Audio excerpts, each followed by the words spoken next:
Um, I didn't do anything. Just a second. Well, as Vinny was saying, I'm going to start anyway. It is a great pleasure and frankly a bit intimidating for me to be here. The level of speakers today is totally mind-blowing, and I'm learning so many things, as for example, the side hustle. I wish I would have known about it before I quit my job and embark head-on into building TapeWrite. But yeah, I skipped that part. And what I wanted to do is to solve a problem that has been bothering me for 10 years. In fact, it has been bothering me so much that in the last 2 years, I started looking for startups and products and services that could solve that problem. And I was very excited about some of them, but then they failed to solve my needs as a consumer. So I did what has gotten a lot of people in a lot of trouble, and I said, I could build this. Why not? So what I decided to build is the solution to the following problem. I'm going to, because I really need the slides. Otherwise, it's okay. Sorry, we're configuring the computer so we get your presentation into your laptop. It's okay. Thank you. It's a beautiful wave. I come from an island where there's a lot of surf, so it's fitting. So the problem I wanted to solve is, I've been in love with the format of podcasting since 2006. I was sent here to the US straight after university to lead the part of the construction of the Brooklyn Cruise Terminal. I was way in over my head. I don't know how they thought I could do it. It's one of those cases that then at the end you end up doing it. But one of my main problems is my English was not good enough. I mean, I barely spoke English. So somebody told me there is this format called podcasting. You have an iPod, you can connect your iPod to your computer and download programs you will like. They will be in English. So basically, I taught myself the English I speak today, mostly via podcasting. I fell in love with the format, and during these 10 years, I've seen every sort of media transition from Internet 1.0 to being consumed via your smartphones and seamlessly integrated with social media, except for podcasting, right? Podcasting, you've heard before, you probably have heard in the last couple of years that it's having a moment, it's having a resurgence, but it's a really antiquated format. Now it's when I need my presentation because I have a beautiful graph. All right, so, and now that should work. And so, the format has never caught on. And here it's having, in the US, I follow a lot the format here in the US, and I know that it's having a moment thanks to publications like Serial. But in Europe, where I come from, nobody even knows what a podcast is. Really. I've been trying to evangelize, is that a word? Evangelize people about how awesome podcasts are. I never get to convince anybody to listen to a podcast.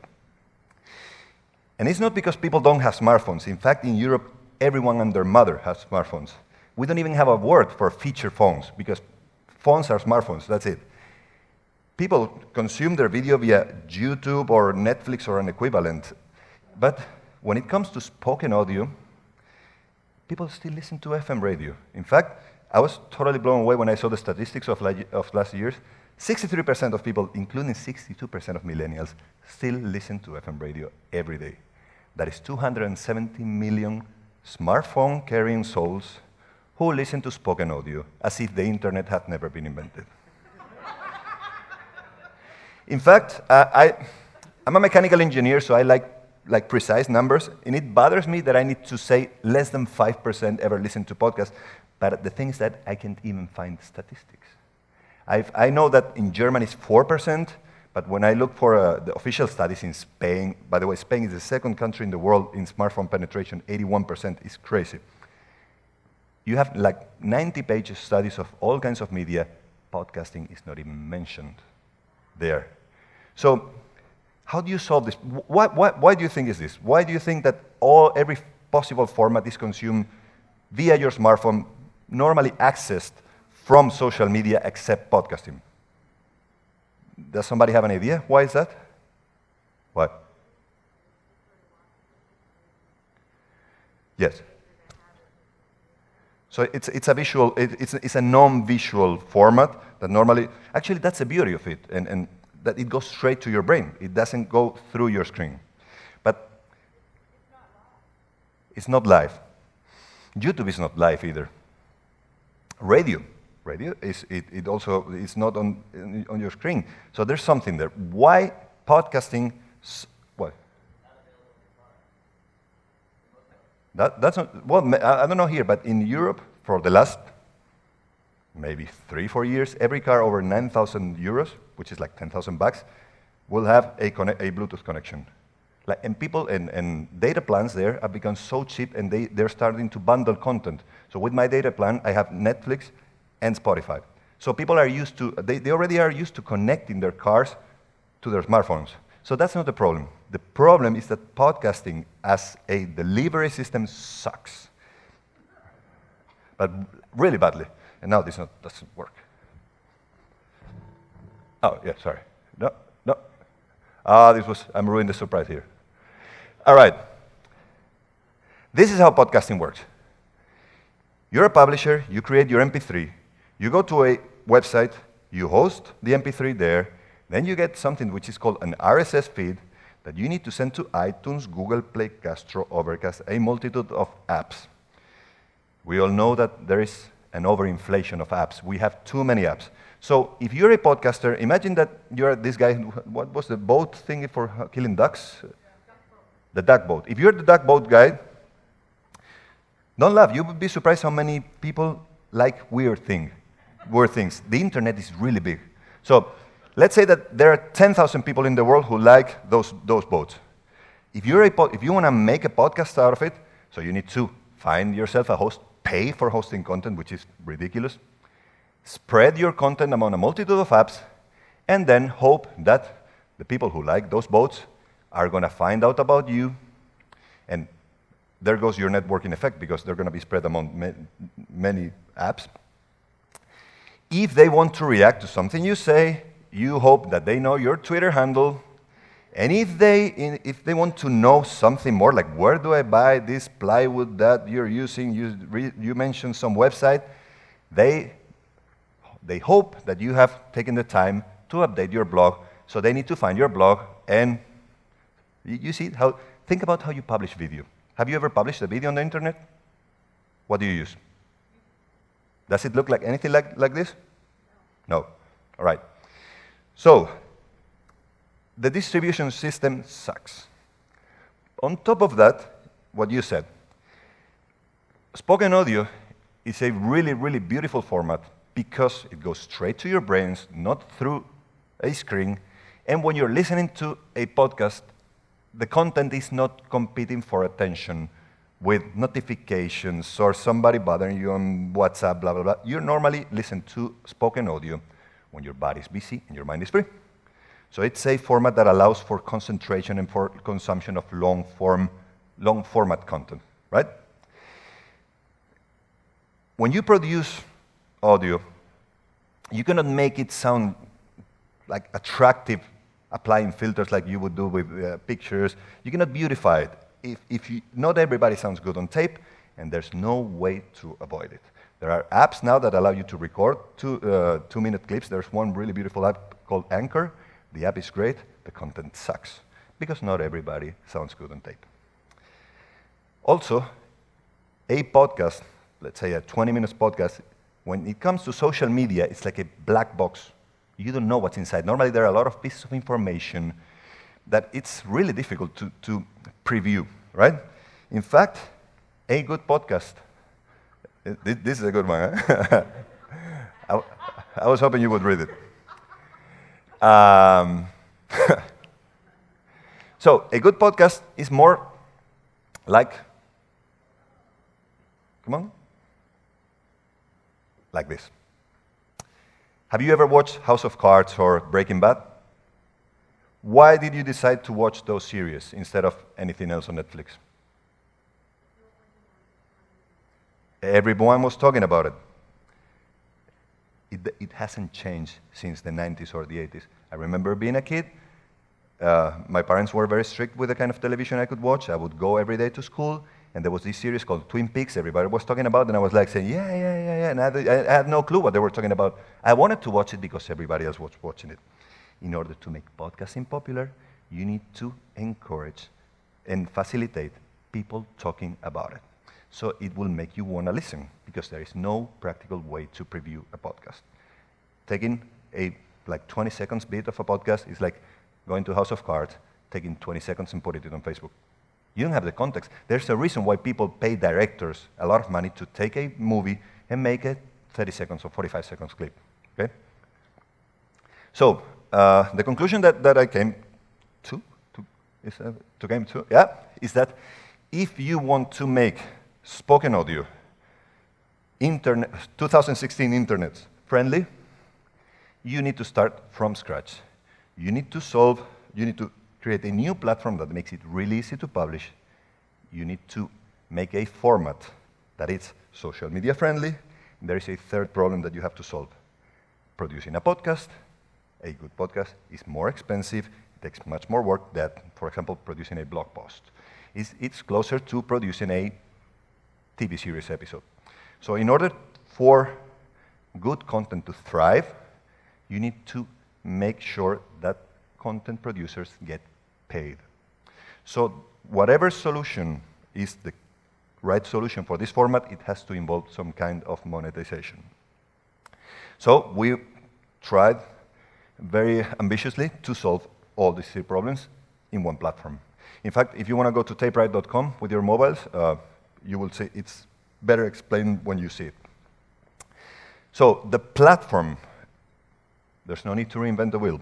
There's a platform called Medium.com, which basically does to blogging what I wanted to do to podcasting. So since I don't have a designer, basically I told my other engineers, listen, when in doubt, copy Medium. So basically, we wanted to have a very simple publishing platform that allows you, with the ease of publishing on Medium or on YouTube, just to take an MP3, 5 minutes already? Okay, yeah. So it's a very, very simple and intuitive format that is at least 10x easier than publishing a podcast. There's the second step that you say add cards. The idea that I had was that since audio is designed to be direct to your brain, directed direct to your brain through headphones, why not create, take the show notes that you normally put on a blog post, allow you to parse them and put it together with the audio, synchronize with the audio. So you still listen to the podcast, the tape, the same way that you would listen to a podcast. But when you want the information, it's right there on your fingertips. You can see that on TapeWrite.com. And all the social interactions, so commenting, sharing, or bookmarking for remembering, you don't do it with the audio. You do it with the card that it's on that moment in your screen. So you have a sort of actionable, almost tangible piece of content that you can relate to without having to listen to the audio, right? Now, what do we do with the third problem? This is, to be honest with you, the first two problems is something that was very clear for me from the beginning, how to solve it. The third problem, how to monetize it, this is a result of what has been discussed here today. You need to do a prototype, talk to your future users. So I've been talking for 4 months to podcasters of all sizes, from superstars like Alex Bloomberg, I was with them Monday, to guys who run a very niche podcast of a couple thousand people, couple thousand people listen, and they all have the same problem. Monetizing is really difficult. And advertisement, if podcasting as a distribution system sucks, advertisement is horrible. I'm from Europe, and I listen to American podcasts. And 8 out of 10 podcasts that I listen to, it starts with something like, this podcast is brought to you by stamps.com. Not relevant to me. This podcast is brought to you by Casper. Not relevant to me. Wealthfront. Not relevant to me. All basically it's mistargeted advertisement, and sometimes it goes on for 5 minutes before the program. So advertisement, it's one of the problems of podcasting. It's alienating for most people. So after talking to a lot of producers, we discovered that what gets them really excited is the possibility of having a paywall. Basically, we're building, as we speak, a paywall within TapeWrite, which allows you as a publisher to publish your content as free content or as premium content, right? You can even shuffle them around. You can have your back catalog as premium, or make it. You can move tapes from one side of the paywall to another. So you have your whole marketing funnel in TapeWrite. You have a format that is really, really social media friendly. In fact, if you share a tape or a card, because you can even share cards, individual cards, on Facebook, somebody seeing that will tap, and it will play natively on Facebook. You can get people from social media to your free content, and then, if you're good at marketing, you can take them to the premium side of TapeWrite. Only people paying a subscription to TapeWrite Premium will be able to access to your premium content. So, basically, we're going to get all the money we get from the users, from premium users. We're going to divide it, minus our commission, of course, among all the hours of content that were streamed. So if people have listened to 10,000 hours of your content, that's what you're going to get paid. Not only that, you're going to be able to refer people to the premium content. If you refer somebody, the first month they pay, it's going to go directly to you, right? How does it look in practice? I'm going to ask you, do any of you publish content professionally? You.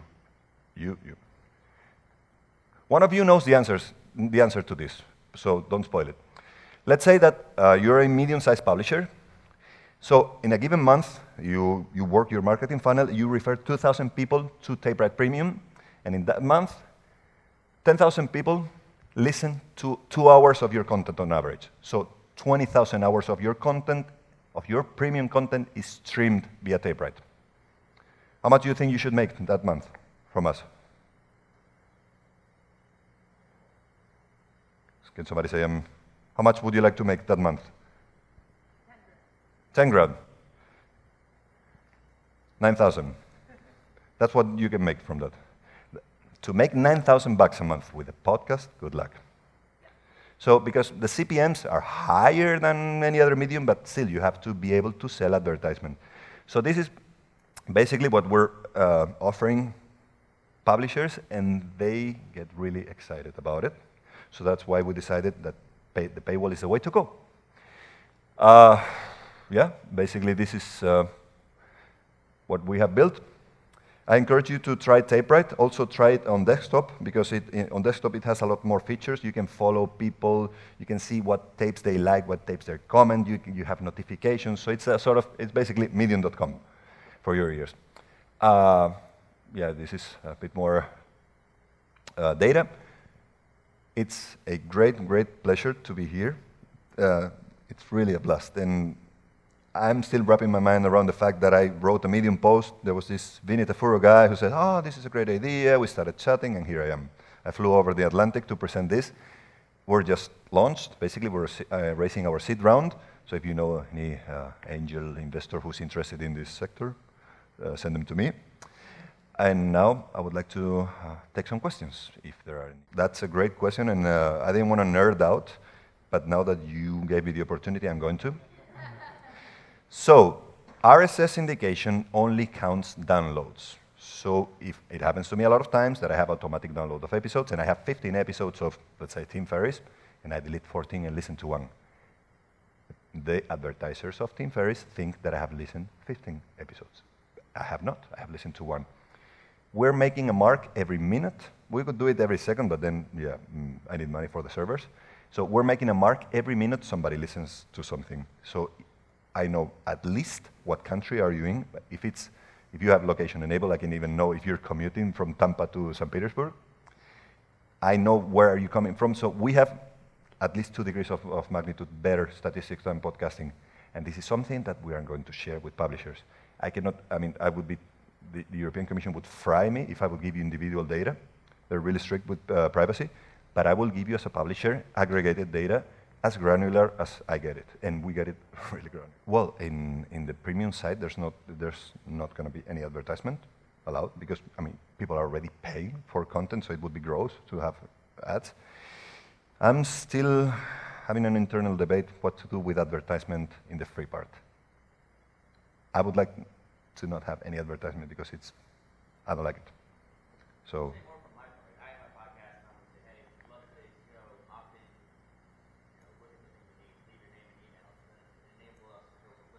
Oh, but that's completely different. This is not advertisement. You want to have a mailing list. Actually, we're gonna let you on your profile, on your TapeWrite profile, have your own Mailchimp link. So you can even build your mailing list from TapeWrite. Of course, I mean your audience, if they opt in, they're your audience, so you should be able to communicate with them. Have you considered, because I'm not producing, well, I am producing my own tapes, but I'm building a platform. So it's up to, if you're a publisher and you want to make your living with product placement, it's okay. Actually, now the tendency is that whole podcasts are product placement. So you create, it's becoming kind of content marketing. So it's up to you. So yeah, I would like to say something about this event. It's a pity that there's not many more people because you don't know how lucky you are.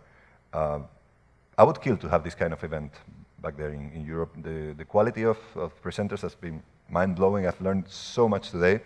So yeah, I would really like to thank Vinny for the work he's doing, and I hope to see you next year here with a lot more news from TapeWrite. Sound and text, kind of. It was a lot of brainstorming behind, but yeah, sound and tape is sound, and write is something that you can read, basically. I'm very proud of the name, though. Thank you so much.